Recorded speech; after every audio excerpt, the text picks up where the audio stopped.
What is Microsoft Excel?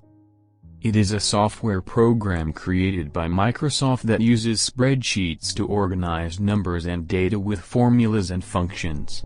Excel analysis is ubiquitous around the world and used by businesses of all sizes to perform financial analysis. What is Excel used for? Excel is typically used to organize data and perform financial analysis. It is used across all business functions and at companies from small to large.